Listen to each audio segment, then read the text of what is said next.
আসসালামু আলাইকুম। এই যে আমি মাটি চুলায় রান্না শুরু করে দিচ্ছি কড়াইতে। যে ফার্স্টে পেঁয়াজ দিয়ে দিচ্ছি, আগে কলার মোচাটা রান্না করব।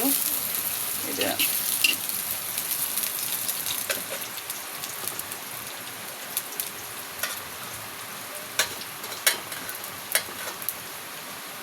আর এখানে হলো পেঁয়াজ দিচ্ছি, আর এখন মরিচ দিয়ে দিতেছি। মরিচটা একটু আমি থেতলো করে নিচ্ছি।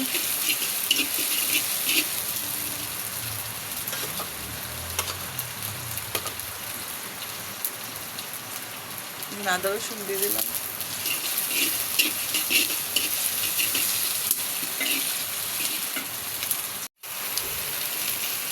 এই যে আমি মাটি চুলা রান্না শুরু করে দিচ্ছি। এখানে সব ধরনের মশলা অল্প করে দিয়ে দিচ্ছি। মরিচটা একটু থেতলো করে দিচ্ছি, আর হলুদ মরিচ দিয়ে দিচ্ছি, আর একটু হলুদ দিব।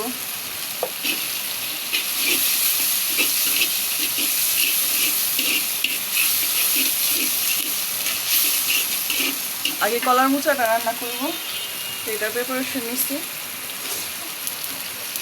অল্প একটু লবণ দিয়ে দিই, কারণ ওখানে লবণ তো সিদ্ধ করা হয়েছে।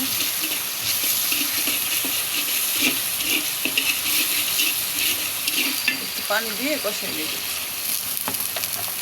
যেহেতু পরে আর পানি দিব না, তাই মশলাটা ভালো করে কষাই নেব।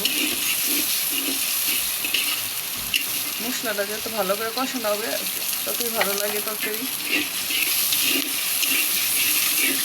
যে কোনো জিনিস মশলা ভালো করে কষাবেন, মশলা যত কষানো হয় ততই মজা হয়। তো আমার এইটা মশলা কষানো হয়ে গেছে। এখন আমি বাটা কচু কলার মোচাটা দিয়ে দিলাম। মোচা তো এটা কে কীভাবে খান অবশ্যই কমেন্টে জানাবেন। আমি তো এই ফার্স্ট রান্না করতেছি,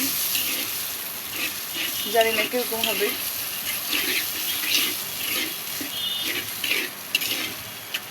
তো এটা একদম ভাজা ভাজা করে নেব।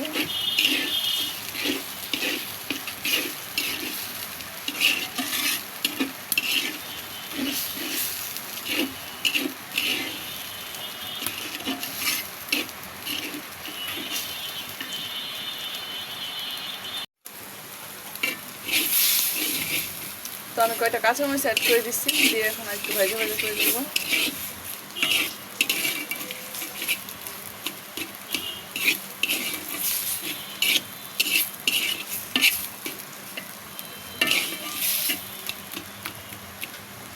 তো এটা একটু স্বাদ বাড়ানোর জন্য আমি আবার একটু ইলিশ মাছের কাঁকড়া দিয়ে দিচ্ছি। কাঁকড়া দিয়ে দিচ্ছি যে আমি একটু স্বাদ বাড়ে।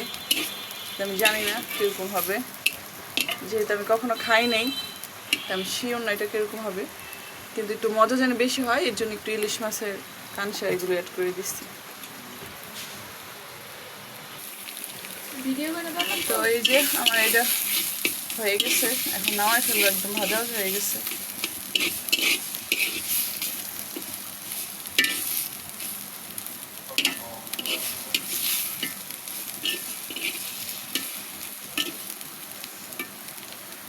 এই সাইডটা তাপ বেশি আহে, লাড়া দেওয়া যায় না।